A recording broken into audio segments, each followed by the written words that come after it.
have the altitude on the, there's a mission time. We'll just run a clock when the airplane takes off, but then we have the altitude. What you're seeing there at 2,700 feet, that is the elevation, above mean sea level that the airfield is at. So XB-1 is starting from an altitude today of 2,700 feet. The Mach 0.1 and then the airspeed that you see there in knots, that it's reading right now as having speed because the instrument actually has a minimum amount of, basically pressure that it can detect. So it always holds just a residual value of approximately 65 knots or Mach 0.1. As the aircraft accelerates, you'll start to see those numbers tick up. In Mach, again, is you're seeing that in right now. It's Mach 1 is the speed of sound. So every tenth of a Mach is 10% of the speed of sound. Airspeed is in true airspeed, so that is going to be the aircraft speed. Test control. I show you in band for fuel. Okay, we're go brake release. We're good for fuel. Copy, go brake release. And that's the indication that XB-1 is cleared to take off. 1 and 2, you guys set? Chase 1, 2, ready, go. Take off. So let's take advantage of this and just watch XB-1 on her takeoff roll as she leaps into the air for the first ever supersonic flight of an independently developed civilian supersonic aircraft.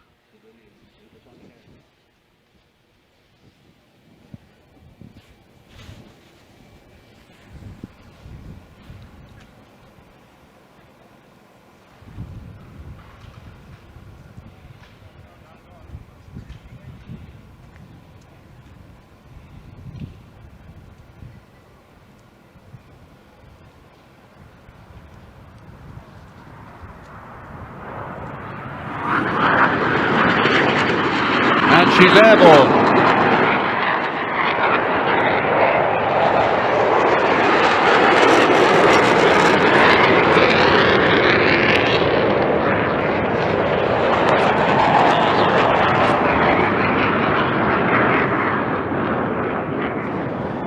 Wow, that was fantastic. Doesn't she look gorgeous?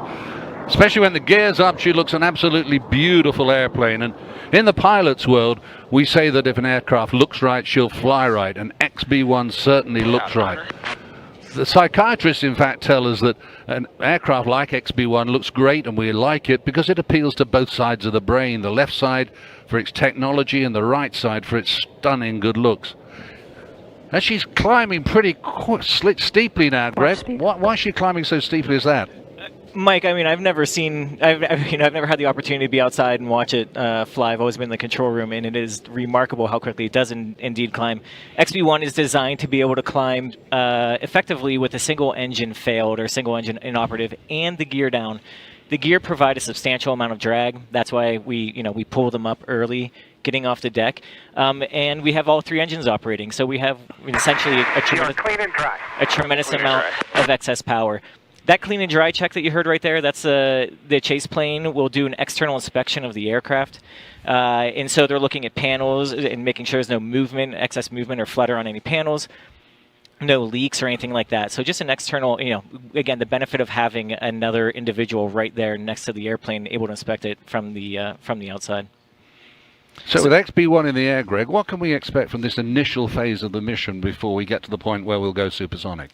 The initial phase of the mission here, the first card in our test cards here is takeoff and climb out. The whole function of this is to get into the correct airspace at the right speed and the right altitude to really set us up for entry into the supersonic corridor.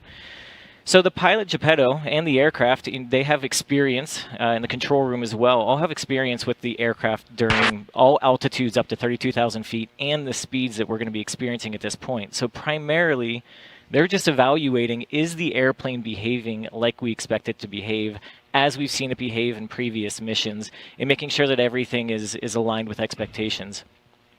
So, Geppetto will be going through. Also, a number of systems will be coming active, and so he'll be looking to make sure that they're performing appropriately. Cabin pressurization is kicking in to pressurize the cockpit. Making sure the temperatures are all good. Test control, we're ready for a flutter comm check when you are. And so, and then things like fuel transfer kicking in, making sure there's a number of devices on the flight control system that augment how the flight controls behave. Those go through schedules that are a function of speed and altitude, so we'll be making sure that they're on schedule. So the control room's looking at that. Geppetto's looking at that. Test flutter, how do you read? Test flutter clear. And so what you're hearing here is that there's one person primarily that can speak to the pilot, and that's the test conductor, Aaron Young. When we run a flutter profile, there is a station in the control room. Test control, I have you in the climb to 34,000 feet. I have card 1 complete. Next up will be card 2, the Mach 1.1 expansion and flutter block. So, and so there's one other station. When you run a flutter profile, you're exciting the aircraft and shaking it. And so they're looking at data, the flutter station. It is only during a flutter profile that is being run that we give the flutter profile the ability to reach out directly to the pilot to tell them to knock it off if they see anything that they don't like. So that's what you just heard there. It's saying as Aaron was saying, there's no other point. Roger, test, need to copy, west being active, 2425. There's no other real function on this card except to get the 34,000 feet. As you get, we're getting some fantastic shots here, and we can see now as XB-1 is climbing up through 22,000 feet, Mach 0.79, 79% of the speed of sound, which is around about the cruise speed of a conventional airliner, 477 knots. That's true airspeed, of course. So the figure in the middle is the really key one today, 0.81, 81% of the speed of sound. So Greg, tell us a little bit more about what it actually means to go supersonic. What does breaking the sound barrier, why is it so challenging to an aircraft? Yeah, the sound barrier is a real thing. It's not just some flowery language to describe, this moment of going faster than the speed of sound. As an aircraft flies subsonically, say 30%, 40%, 70% of the speed of sound, the drag characteristics or the resistance of the air that the airplane has to fly through is very predictable. And in the 1940s, as airplanes were kind of getting faster and faster, fighters were going into dives, chasing other aircraft and whatnot, they started to notice this phenomenon where the drag would pick up substantially as they were kind of approaching these higher Mach numbers, 0.8, 0.85, 0.9. And essentially what's happening is that as an airplane flies through the air, it is displacing air, it is manipulating the air, and there are areas as the air kind of transitions from nose to tail where air is being squeezed or compressed and slowed down, and areas where it's being expanded and sped up. And what will happen is that in some of those areas where it's being expanded and sped up, even though the airplane's flying lower than the speed of sound, you can have local areas of supersonic airflow. When you have supersonic airflow and it slows back down, there's a shock wave that forms behind it, and it's what happens. It's the effect of this shock wave. Control test. You want to verify the test profile? Test control ready. The presence. 120-2, start 4 and 65, duration 120. So it's the presence of these shock waves confirmed. and the effect that they have on the air and the airflow over the aircraft that actually creates this rapid rise in drag. And so as an aircraft is accelerating, say from Mach 0.85 to greater than the speed of sound, as you can imagine, more and more air starts to go supersonic. The shock waves are shifting on the aircraft. And even if you are going faster than the speed of sound, you can still have local areas that are slower than the speed of sound, like the compressed at higher pressure areas. And so it's not only until you get kind of well beyond the speed of sound, Mach 10% above the speed of sound is what we're targeting today, when you can get some more fully developed supersonic flow across the aircraft, things clean up, there's less shock waves across the aircraft, and as a result, the drag starts to reduce on the backside of the sound barrier. One more thing to mention here, or a couple more things to mention here actually, is that as those, as you're speeding up, those shock waves are moving across the aircraft. You can see effects, if it goes past a air pressure probe or port, you'll get disturbances in altitude and in airspeed. So do not be surprised if you see some fluctuations in airspeed and altitude as the airplane is going beyond the speed of sound. And then one more thing to mention here is that the engines do not like supersonic airflow. Fundamentally, they're just not really happy with it. And so the reason that the inlets are shaped the way they are, and the way you see this common on fighter jets and other supersonic aircraft, is they actually develop and control these shocks, these supersonic, the shocks that slow the air from supersonic to subsonic, to slow air inside the inlet, and to provide the engine with subsonic speeds, even though the aircraft is traveling supersonically. So that's one of the design features. Ways that you make an airplane go, easier break through the sound barrier. One, add more thrust, right? You can always, more power, more better. However, that's not an efficient solution. So some really clever people in the 1940s, 1950s, 1960s discovered that through clever shaping of the aircraft, you can reduce that wave drag. And so a lot of that is why XB-1 is such a long, slender aircraft with a long fuselage, very gently changing features and contours on the aircraft. And the reason for that is to minimize the disturbance on the minimize the disturbance of the airflow on the airplane and the creation of those shocks. So hopefully that provides some insight as to a lot of the considerations that go into and the effects of breaking the sound barrier. Greg, that's fantastic. Also fantastic, these amazing air-to-air shots that we're getting. I mean, it's unbelievable that we're kind of looking over Geppetto's shoulder. And I'm glad to see you back with us, Nick. How are we getting these wonderful photographs? Yeah, that's right, Mike. So actually we have Starlink equipped in our Chase T-38 today. We're using a Starlink mini antenna that we've paired with an aviation data plan. And it's just pretty incredible. It's such a diminutive little device that's been able to, we've done some testing in the T-38, and basically we're getting broadband speeds, at 0.88 Mach, 31,000 feet. It's just the capability that it's brought to the game of flight test has been pretty incredible, actually. Very surprised by the capability. But that's what's enabling these live shots of XB-1 in the air as it prepares to go supersonic. And we can see XB-1 at the chase in the turn now, looping around towards the area where we can go supersonic. And XB-1 is a phenomenally high-performing aircraft, and yet it kind of feels that she's not climbing up at full power, which is absolutely the case because she can outperform the chase aircraft. So Geppetto has had to throttle back a bit just to let the chase catch up and then to keep station on him. And they're doing that now in the turn. As you can see from the indicators on the screen, 32,000 feet, Mach 0.88, and that's faster than any subsonic aircraft goes. Above that Mach number, when we go supersonic, there will be a little yellow flag pops up to tell us that we're supersonic, but that's just a TV indicator. Greg, how do we know, absolutely know, when XB-1 is supersonic? Well, that's one of the reasons that we're going all the way to Mach 1.1 today, is to make sure that we're clearing some of those transonic effects that can wreak havoc on. We believe that was a transient with the debalance on the cast. We think everything's actually okay. So, and why we're going to 1.1, make sure we make through all these transients that can cause error with the air data sensors, both with altitude and airspeed. We also have.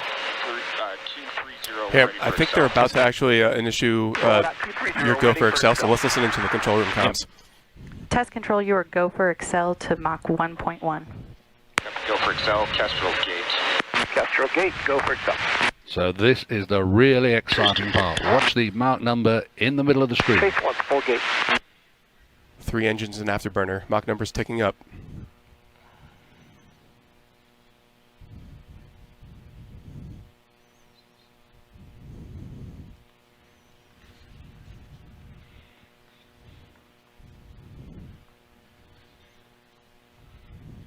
There we are. XB-1 is supersonic, faster than the speed of sound. We've got confirmation from the control room that she is supersonic. What a wonderful achievement. Geppetto and the whole team know what a really historic moment this is. The first civil aircraft independently constructed that has ever flown supersonic. And Geppetto is the first pilot ever to do it. It is really thrilling moment. And we can see her right now watching it. Nick, how do you feel? Fantastic. Mike, I've been working on this program for years. Not just me. So many people have poured years worth of effort into this moment, and to just think that this is the first civil supersonic aircraft in American history, I'm to the moon excited about how well that went. We saw the Mach number lingering there a little bit. It kind of paused at 0.97. We actually expected that. We talked about that in this morning's brief, how sometimes the air data doesn't really know what to do with that onset of the shock wave when it actually hits Mach 1. But then it came back. We saw 0.04, I think, was the first indication. But here we are at Mach 1.1. Airplane looks great, and they're into testing. Flying supersonically, what's the experience like? Well, from my experience on Concorde, there's absolutely no physical sensation once you're supersonic. There's also no physical sensation of going through the sound barrier. When a plane's traveling at faster than the speed of sound, and today it's up around about 770 miles per hour, you really don't realize it. And yet, today, for instance, XB-1 is traveling so quickly that a distance like that between, say, San Diego and Los Angeles could be covered in just a mere 10 minutes. She's actually flying faster than the Earth rotates. She's going so quickly that the sun is going literally backwards in the sky. It's quite an amazing experience, and yet that's the really clever thing that the aviation engineers succeed in doing, to make the experience so that an aircraft can do all of this while the passengers are just sitting in comfort, and even sometimes they have to put indicators in the cabin to make sure that the customers do know that the aircraft is flying supersonically. So Nick, I mean, tell us a little bit more about what's going on for this stage of the testing. Yeah, it looks like we're just kind of flying straight and level, but I can tell you there's a flurry of activity happening in the control room right now. The flutter engineers, we just activated what we call the flutter excitation system, and the loads and dynamics team within the control room are looking at the data about how the aircraft structure, when it's vibrated, how it interacts with the airflow on condition supersonic Mach 1.1. So they're actively monitoring that we call it aeroservoelasticity, is the dynamic of the aircraft structure. That's what they're focused on. As soon as that flutter test is complete, we're going to enter a phase that we call a flying qualities, handling qualities block, and that's evaluating how XB-1 is to fly. The flying qualities portion relates to the hands-off behavior of the aircraft.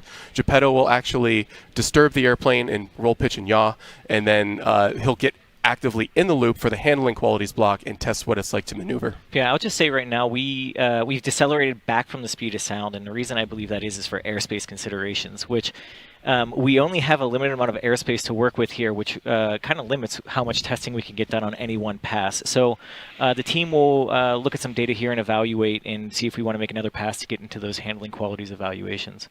Of course, that's one of the issues, that is a very limited piece of airspace available to us, and the aircraft is traveling so quickly, it's quite normal for it to have an issue with going outside the airspace. And of course, Geppetto is fully aware of that, and so he's monitoring where he is and making real-time decisions about how to control the speed of the aircraft to remain within the airspace. So we're not quite sure yet whether we're going to do another acceleration, but the aircraft has gone supersonic, and she was supersonic for just under 4 minutes. Greg, I saw your face when we went through the sound barrier. You must be absolutely thrilled. I mean, I can't be more excited. Obviously, you know, the mission's not over yet. The real moment of relief and excitement happens when the airplane gets back on the ground. But as Nick said, we've been working on this for a real long time, and we've thought about this moment. This moment has been a motivator for us for years now, and you know, it's just, these are one of those kind of like once, twice, kind of in a career moments. If you're lucky, you get these opportunities, and just incredibly thankful that, you know, that we've had the team that we've had and been able to accomplish the things, you know, that got us to this point. And, you know, I can see now that we're still at 34,000 feet. We're in the turn. We're heading back to the east. So I anticipate we're going to accelerate again to get some more data here, would be my anticipation, as we discussed in the brief this morning. So watch that control room number there. Yep. So kind of two for the price of one, really. Two supersonic flights for the price of one. And just to see the team, they're absolutely thrilled, we can see here. I've got to go to the right side for sun. And there we are, supersonic again. Knock it off, knock it off, knock it off. Just going through the sound barrier, pop up to Mach 1.1, and then she'll probably come back down to route back towards the west and back towards home by routing over Edwards Air Force Base and then back to Mojave Sea Air and Spaceport. So Nick, she's come back down through back to subsonic speeds. What happens next? Yeah, so this was a contingency that we talked about this morning. If we weren't able to get all of those test points done in one supersonic run, we were planning on doing a second one to try to capture all that data that we would like to capture on condition supersonic. So I think that's what they just executed there to get those last test points. The aircraft is still routing out towards the east, but she'll start a swing round in a moment to come back towards the Sea Air and Spaceport. And the handling characteristics at this stage, from my experience, are amazing, that the aircraft, a supersonic aircraft, can be handled so gently. You probably didn't see any movement on the aircraft when we were going through all those tests, because they are minute movements. I mean, we talk about making tests on the aircraft's handling qualities, but they really are small movements that Geppetto is making, aren't they, Greg? Yeah, and I do want to acknowledge that we did hear a knock it off call from the test conductor. That is not an uncommon call that you hear during the flight test program.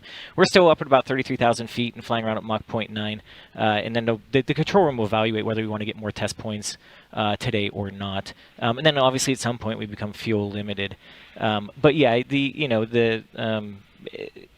everything is a measured kind of decision on the airplane, and also the pilot being extremely good at what he does, knows how to handle the aircraft and during these supersonic test evaluations and handling qualities evaluations. So we got the right people for the job. Well, I mean, and it is absolutely amazing, historic milestone, or milestones, as we went supersonically twice, because Boom is the first independent company ever to design, build, and fly a supersonic aircraft. And this is a demonstrator to demonstrate Boom's ability to do that. It's a capability demonstrator. And we all believe that innovation in aviation is necessary to get the industry to move forward. The industry has only really gone backwards in time in the last 20 years since Concorde stopped. Historically, the human race has always wanted to go faster. I mean, the horse was domesticated over 6,000 years ago to enable people to chase up their prey or run away from things that are chasing them. That was around about 15 miles an hour. Then ships came along and they got gradually quicker and up to around 25 miles an hour. And then latterly, in the latter parts of the 19th century, trains came along maybe up to around 50 miles an hour. In the early part of the 20th, cars could go up to 70 miles an hour, and then aircraft came along a little bit later than that.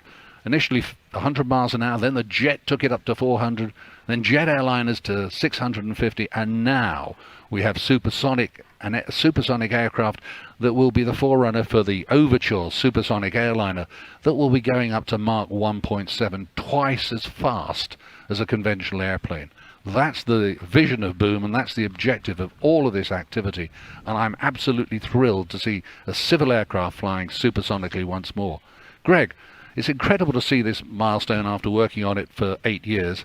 I know how involved you are in the program. Really, how does it feel now to see the airplane turning and starting to route back towards Mojave? Again, just fantastic. Like I said before, the mission's not over until the airplane's safely on the ground, but this is such a huge step, building the first civil supersonic jet, right here in America. This jet really does have much of the enabling technologies that are going to enable us to go ahead and build a commercial supersonic airliner that is available to the masses.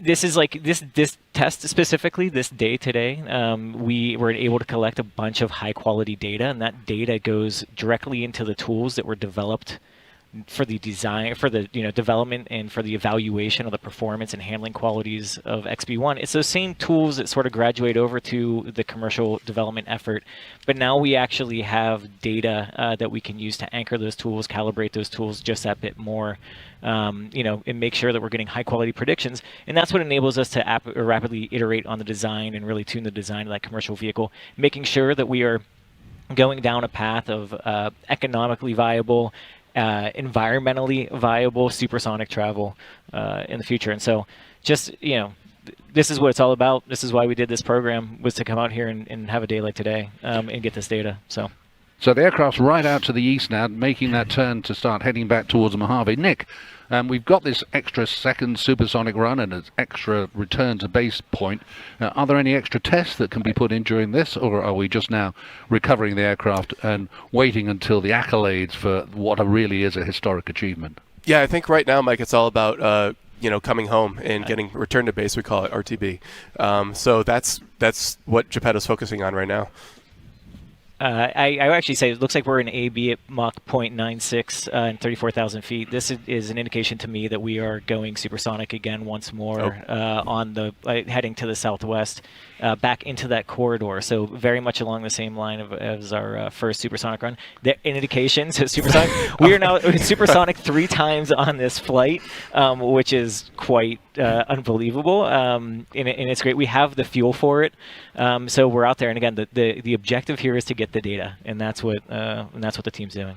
You sure it's not just Geppetto having a great day out there? I mean, I'm sure Geppetto's having a great day out there. It's interesting because I know that Geppetto's been supersonic a lot of times in his life and in his experience with the F-18s, F-5s that he flies for Navy aggressor squadrons, etc. But I can promise you, no time has been more special than today. And I'm pretty sure he didn't expect to get three cracks at it. So Mike, when I was out there at the fence line, I just took a moment just for me. I just watched it take off because every time that we've flown to date, I've been in the control room looking at data. So I had myself a little Anakin Skywalker moment there. Let me look upon you with my own eyes, and it was truly emotional just to see the airplane fly for the first time. I'm to the moon that it's going well enough that they've elected to do a third run and clean up all the data points. And it looks like they're in the handling qualities evaluations now. There's a little bit of maneuvering going on. You can see this would be indicative sort of a roll step. You want to evaluate in the handling qualities evaluations all three axes, so there'll be a pitch input, and really what this is to see how the aircraft, you put a disturbance in it and how does it settle out, and a lot of the predictions that go into this and the tools that we have, it's a lot about the flying dynamics of the aircraft. If some of you are wondering, like, we're in afterburner, it's like, why is the aircraft, and now you can see we're out of afterburner and start to decel here a little bit. Would you want the pacer? Sorry, I'm off condition already. And so it might be a question. Let's wrap it up and head on home. If you're in, Chase 1. okay, so it sounds like we're good. That's it right there. Head home. So we're going to start to decelerate and descend. But you may be wondering, hey, if you're in afterburner, why? How are you holding at Mach 1.1? And test control, you're good for descent and recovery.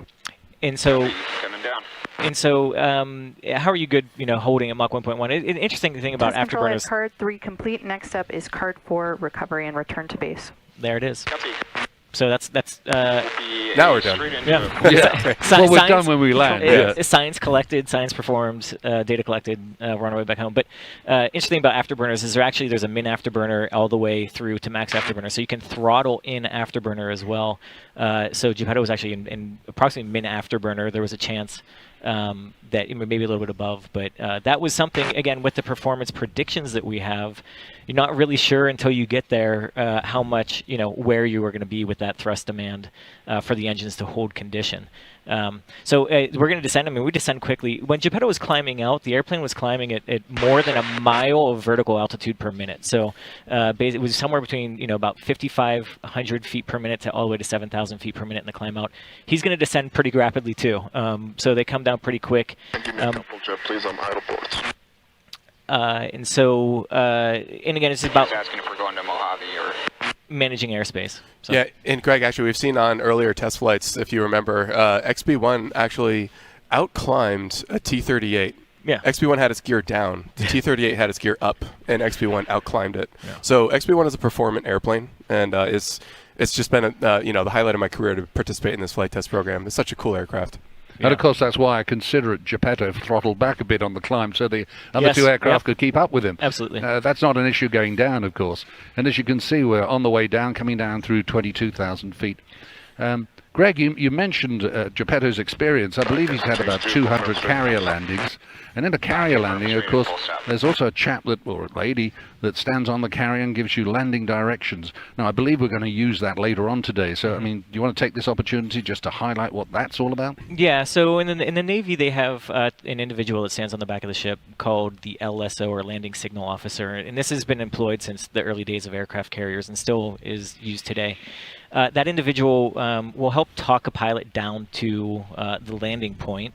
And in this case, we have an individual who's going to be standing next to the runway, basically right abeam of the touchdown point. And what they'll do is they'll give verbal feedback to the pilot. We're going to start a right turn here. Both about altitude, so on glide slope, if you're above glide slope, below glide slope. Reset altimeter 3005. And then if you are left or right of center line. So those are the kinds of calls you hear. When the pilot makes contact with the LSO is called paddles. That is because back in the day they used physical paddles to give these sort of visual indications as well. And so they'll make contact. They will have exclusive use of the comms. The pilot, you'll hear him relay in numbers. It might be something like saying 1.8. on initial contact. That is the aircraft's fuel state. That gives paddles information about, do I need to get the airplane down on the ground now, or do we have a go around? Can I wave them off if something's slightly off nominal, etc. And then they'll talk them down. That's not the only landing aid. The primary landing aid that we have on this aircraft is a forward-looking vision system. And so, back in the day, your day, Mike, on Concorde, you guys had to have that droop. Altimeter is reset 3005. You had to have that droop nose in the visor so that the pilots could Make it physically. 360 here, and that'll set us up for a straight in. Sorry.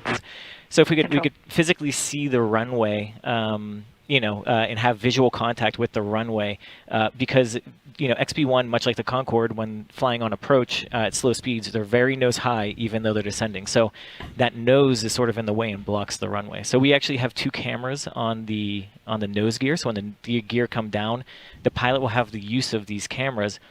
The cameras are purely redundant. So if there's any, we have an issue, if there was in the way off chance that we ever had a bird strike, if one of them hit a camera, we'd have a second camera there that the pilot could utilize.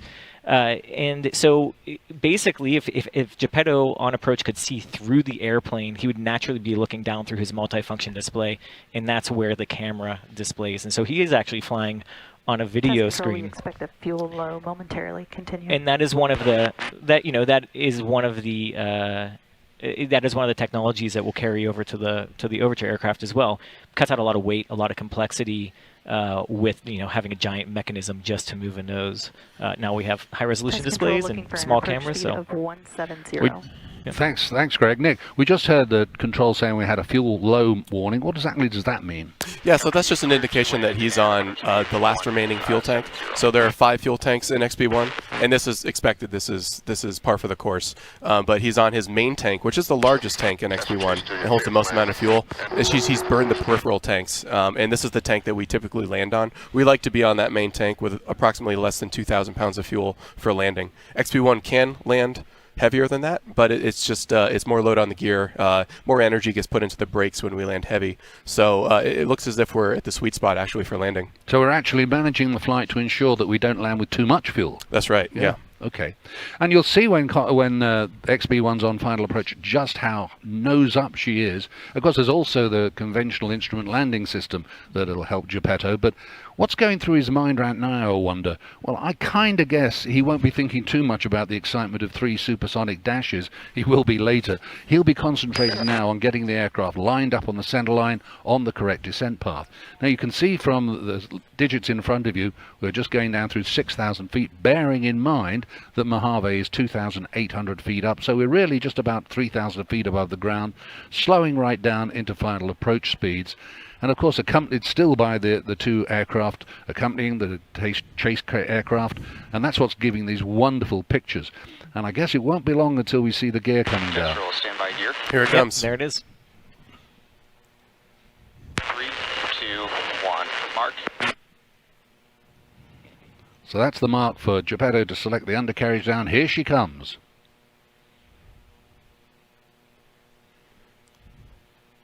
And we'll get verification from both Geppetto and the control room here. Lock, dampers on, fuel systems auto, anti-skids auto, 170. That's the landing checklist that they just completed. Yep. Looks like good gear, Mike. As a landing gear designer, my heart melts every time I see that gear come out. I think it's beautiful. And this is a really special landing gear, isn't it? It is. It's bespoke for XB-1. It was a custom gear. Yeah. It's So we're probably about a 6 mile from landing now. I would expect that LSO to take over the comms here momentarily. And that'll be exciting to listen to. So let's listen into the LSO comms. Yeah, I just want to mention we have 2 LSOs who have supported us on this mission. Zach Pleiss, call sign Sprite, again a former naval aviator, and Charles Wickware, call sign Wignut. I believe we're going to hear Charles on the comms today, would be my guess. But both of them are here today. It's a big flight, and obviously, we all want to be a part of it. So what we'll be listening for is Paddles contact in a very nice, calm, friendly voice. And then you'll hear Paddles giving advice to Geppetto about being on glide path on centerline, or maybe even slightly above or slightly below or slightly left or slightly right. And Geppetto's got enough experience flying XB-1 and the XB-1 simulator. He's got many, many hours. Hundreds of landings. Yeah. So he'll be really familiar with this. So it's just an additional piece of assistance for him to get the right approach path and the right speed. XB-1 is a test aircraft, and so this is a brand new system. There it is. We'll listen in. Headwind 79. Strong glide slope, strong center line. That's 1.8. So you have glide slope centerline and test given the 1.8 fuel call. You're a little high, but looking down on center line. And you can see there like a difference between the angle of attack of XB-1 versus the the Mirage next to it. A little high coming down on center line. Like those airplanes are flying the same speed, both in the same descent, and one of them is substantially nose up. High coming down on center line. That high angle of attack, a characteristic of the Ogive Delta wing. Concorde had a high landing angle of attack. Very similar to that. Approaching glide slope, you're on center line. There's glide slope, you're on center line. On glide slope, on center line. On glide slope, on center line, 50 feet. On center line, 40. On center line, 30.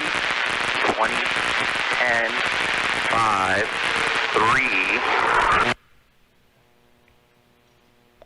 And she's down right on the numbers. Absolutely beautiful. Right on the numbers, right on the center line.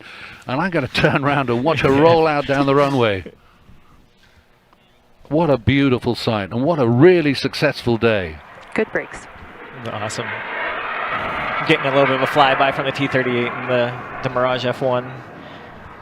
And so XB-1, yeah, we'll continue the rollout down the runway here. You heard the good brakes call, which always gives Nick a bit of relief, being the brakes guy at one point in time. But Geppetto will take it really easy. He'll roll it down the runway and just let the speed bleed. But we do have to clear the runway because we have two other aircraft to recover here. Both of the chase planes expect to be landing here.